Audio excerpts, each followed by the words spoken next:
आज का दूसरा प्रश्न, बार बार गर्भ का गिरना, इसके मुख्य रूप से क्या कारण होते हैं? जी, जैसे बार बार गर्भ का गिरना, इसके लिए सबसे बड़ा कारण आजकल का जो मतलब आजकल की जो सोसाइटी का होता है, क्योंकि प्रॉपर न्यूट्रिशन नहीं होता। प्रॉपर न्यूट्रिशन न मिलने से जो गर्भ में जो शक्ति चाहिए, होल्डिंग कैपेसिटी नहीं रहती है, तो वहाँ पर कभी इन्फेक्शन हो जाता है। तो जो अलग अलग बैक्टीरियल इन्फेक्शन होने से तो वहाँ पर गर्भ टिक नहीं पाता।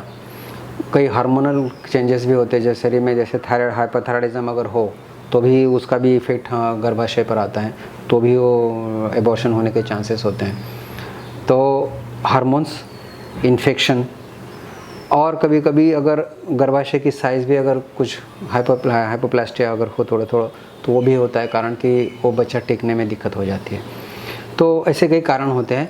तो पर उसके लिए भी हम हल कर सकते हैं। मानो अगर ज़्यादातर 90% मैं तो कहूँ कि रीज़न ये होता है कि इन्फेक्शन, गर्भाशय के अंदर का इन्फेक्शन एक ऐसा कारण होता है कि मोस्टली वही कारण होता है एबॉर्शन का। और बाकी अगर हार्मोन इम्बैलेंस है तो वो भी हम मैनेज कर सकते हैं। तो उसके लिए अगर हम अगर हल के रूप में अगर बताएं आपको, तो कुछ कुछ चीज़ ऐसी होती है अगर हम करें तो वो उसको काफ़ी हम बल दे सकते हैं गर्भाशय में।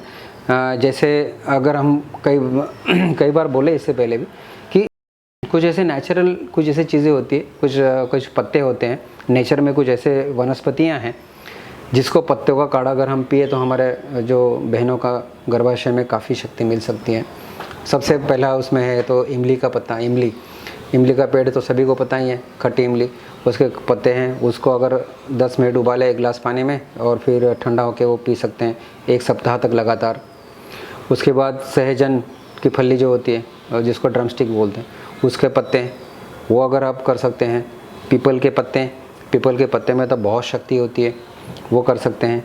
नीम का पत्ता, फिर कंघी के पत्ते मतलब आतीबला जिसको बोलते हैं वो, अगर इस तरह से, और आम के पत्ते, पान का पत्ता, पान जो हम खाते हैं तो वो जिसको नागरवेल का पान बोलते हैं।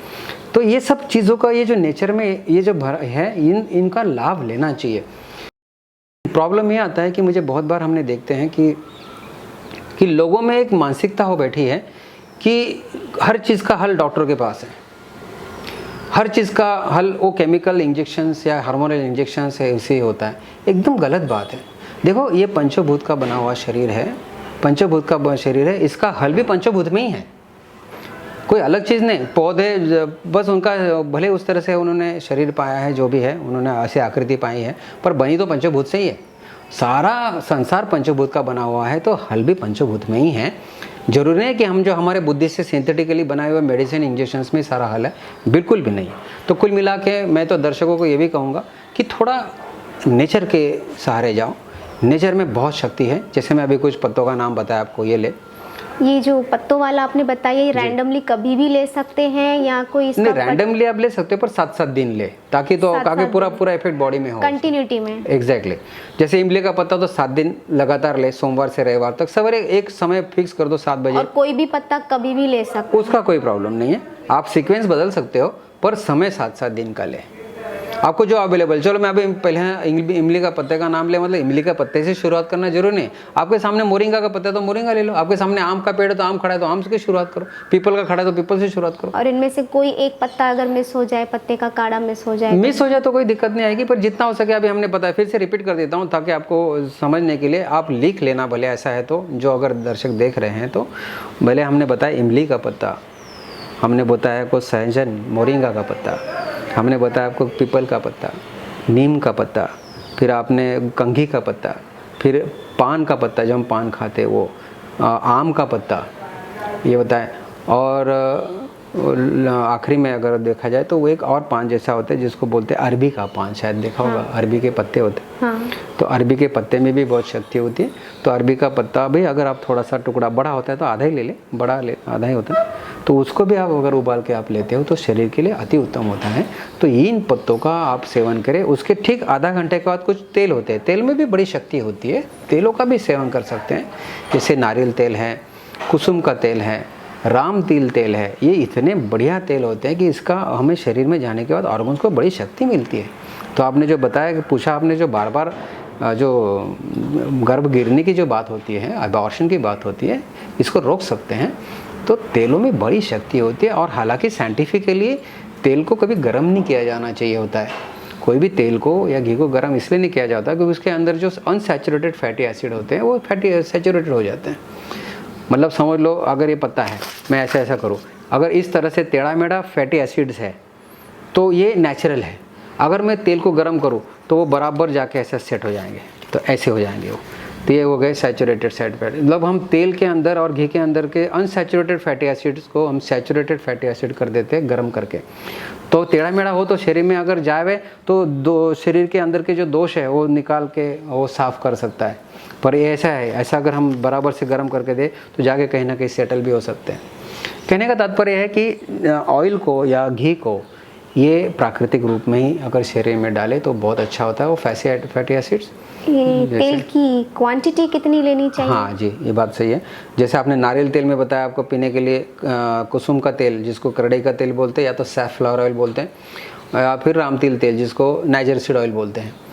तो 2-2 चम्मच लें। जैसे हम खाने का चम्मच होता है, जो छोटा चम्मच हम खाते हैं जिससे, वो 2 चम्मच पी सकते हैं। काढ़े के साथ? काढ़े के आधा घंटे के बाद, काढ़े के आधे घंटे के बाद, हाफ एन आवर के बाद उसके अगर आप ऑयल पिए तो शरीर में जाने के बाद वो पूरा तरह से फैल जाएगा और वो शरीर के लिए फिर धीरे धीरे काम होगा। एक दिन की बात नहीं है, मतलब एक राउंड की बात नहीं। तीन तेल बताए मैंने। एक सप्ताह ले, 1 सप्ताह नारियल तेल, 1 सप्ताह कुसुम का तेल, 1 सप्ताह आपको लेना है रामतिल तेल। तो इस तरह से अगर आप साइक्लिक लेते रहे तो साइक्लिक आप काढ़े पीते सकते हो। और दूसरी बात होती है अनाज की, जो हम ज़्यादातर अनाज हम बोलते हैं खाने के लिए। जनरली सभी को आजकल काफ़ी लोगों को नॉलेज है कि मिलेट्स का, आपको शायद पता हो, मिलेट जो छोटे छोटे दानों के चावल होते हैं जो पुराने ज़माने में हम खाते थे 150 साल पहले, 100-150 साल पहले, कि जो हमारा वो स्टेपल फूड था। आज हमारा स्टेपल फूड गेहूं और चावल हो चुका है, पर ऐसा नहीं है। चलो, वो फूड हमारा एकदम प्रॉपर था जो हम भूल चुके हैं। तो उसमें से अगर कुटकी, लिटिल मिलेट जिसको बोलते हैं, अगर वो लिटिल मिलेट का सेवन जो गर्भस्थ बहन जो है अगर स्त्री करे तो उसका गर्भ टिका रहेगा। तो कुटकी का सेवन थोड़ा ज़्यादा करें। और बाकी के भी जो मिलेट्स होते हैं, जैसे कुटकी मतलब लिटिल मिलेट, फिर है फॉक्सटेल मिलेट है, ब्राउन टॉप मिलेट है, बर्नार्ड मिलेट है और फॉक्सटेल मिलेट है, वो एक दिन करें। तो कुल मिला के ये अगर आप उसके फाइबर्स हमारे बॉडी में जाएंगे तो हमारे शरीर में काफ़ी, मतलब जो जिनकी ज़रूरत है उनके शरीर में काफ़ी बल हार्मोन्स मिल सकता है। बस इतना है कि ये जो मिलेट्स होते हैं इसको पकाने से पहले 6 घंटा सोक कर देना, पानी में भिगोना रखना और फिर पकाना होता है। अगर इस तरह से करेंगे तो बिल्कुल बहुत अच्छा हमने रिज़ल्ट, मैंने खुद अपने लेवल पर हमने पेशेंट्स को दिया है। और जिनको हैबिचुअल एबॉर्शंस, तो बार बार एबॉर्शंस होता है, वैसे हमने पेशेंट्स को इस तरह से करके हमने कुछ मेडिसिन का सहारा दे के हमने किया है। बिल्कुल होता है। जो काढ़े की आपने बात की, उससे कौन सा ट्रीटमेंट होता है? काढ़े और तेल? वही तो, हार्मोन्स का नहीं, काढ़े से सब है तमाम। देखो मैं बोल रहा हूँ ना कि हमारे शरीर में जो कमी है वो भरनी है, तो वो हार्मोन्स डिस्टर्बेंस की है तो वो भर जाएगी। अगर हम यूट्रस में, अगर किसी स्त्री के यूट्रस में अगर इन्फेक्शन है, टॉर्च टेस्ट जिसको बोलते हैं, अगर किसी ने टॉर्च पॉजिटिव आ गई तो डॉक्टर ने बोला फलाना इनके इन्फेक्शन है, इसका कोर्स करना पड़ेगा। हर चीज़ के लिए एंटीबायोटिक्स। आपको एक बताऊं, एक बात समझ लेना दर्शकों, कि हमारा ये जो शरीर है ये सारा बैक्टीरिया वायरस से ही बना हुआ है। एक्चुअली अगर मैं हूँ, चलो मैं डॉक्टर अतुल कहलाता हूँ, मेरा नाम है, पर ये क्या है? डॉक्टर अतुल क्या है? ये शरीर है, 2 हाथ 2 पैर है, सारा शरीर लेके, पर ये शरीर को चलाता कौन है अंदर? आपको बताओ, ये मेरा अगर पूरा शरीर को अगर गिना जाए एक एक सेल को, वो हो गई 120 ट्रिलियन सेल का ये ढांचा है, 120 ट्रिलियन सेल का ये ढांचा है। और एक सेल 120 ट्रिलियन में कह रहा हूँ, 120 ट्रिलियन, मिलियन, बिलियन, ट्रिलियन। एक सेल को चलाने के लिए हमारे बॉडी में कितने भी सेल है उसको चला, फिर बोन सेल हो सकते हैं, ऑर्गन के सेल हो सकते हैं, कोई भी सेल हो सकता है, ब्रेन के भी सेल हो सकते हैं। हर सेल को चलाने के लिए, एक सेल चलाने के लिए 10 बैक्टीरिया है हमारे बॉडी में। उसके फंक्शन, जहाँ जहाँ हमारे सेल्स को फंक्शन देने हैं, उसके फंक्शन को रेगुलेट करने के लिए, उसको ऑर्गेनाइज करने के लिए हमारे नेचर ने हमारे शरीर में एक सेल को कंट्रोल करने के लिए 10 बैक्टीरिया है। और बताओ, हमारा सेल वो बैक्टीरिया के आगे के बार कुछ काम भी नहीं कर सकता, तो मेरा शरीर कैसे कह सकता हूँ ये तो सारा बैक्टीरिया से भरा पड़ा है। तो ये बैक्टीरिया से भरा पड़ा शरीर है, तो जिसमें जो बैक्टीरिया की संख्या ज़्यादा हो के वो जो ऑर्गन को ख़राब करता है, क्योंकि उस तरह से उसको ऑर्गन को, उस बैक्टीरिया को या वायरस को पनपने के लिए वो वातावरण बन गया है उस यूट्रस में, इसलिए वो वायरस या बैक्टीरिया सेटल है। ऐसा ज़रूरी नहीं कि इनके शरीर में कहीं से बाहर से आके घुसा है, नहीं, वो ऑलरेडी है, सभी के शरीर में है, पर वो वातावरण ऐसा बन गया है कि उनकी संख्या अनाप शनाप बढ़ गई है और वो ऑर्गन्स को उसने खराब फंक्शनल डिस्टर्बेंस कर दिया है। तो कहने का तात्पर्य यह है कि वो जो बैक्टीरियल इन्फेक्शन होता है तो उसको घटाने के लिए जो हमने अभी आपको जो बताया है वो करने के लिए, रेगुलेट करने के लिए, हमारी बॉडी की इम्यूनिटी बढ़ाने के लिए है। बॉडी जब इम्यूनिटी बढ़ जाती है तो हमारे शरीर में जो भी एबनॉर्मल है वो नॉर्मल हो जाता है। तो इसलिए ये जो काढ़े, ये कौन से कोई जाके काढ़े जाके आपको अगर माइक्रोस्कोपी के लिए आप चेक करो ये क्या जाके ऑर्गन पे जाके, ऐसा नहीं होता। ये स्टिमुलेट करते हैं हमारे बॉडी इम्यूनिटी के लिए, बॉडी इम्यूनिटी को हमारे शरीर में। वही कह रहा हूँ कि जो हमारी कुछ मानसिकता हो बैठी है ना ये समाज में, ये डॉक्टरों ने की है यार, एडवर्टाइज वगैरह ने की है, इन्होंने की है। हमारे मन में क्या मानसिकता है कि हर चीज़ की हल डॉक्टर के पास ही है, हर चीज़ का हल डॉक्टर के पास ही है। बिल्कुल गलत बात है, गोली खा लो हो जाएगा, बिल्कुल गलत बात है।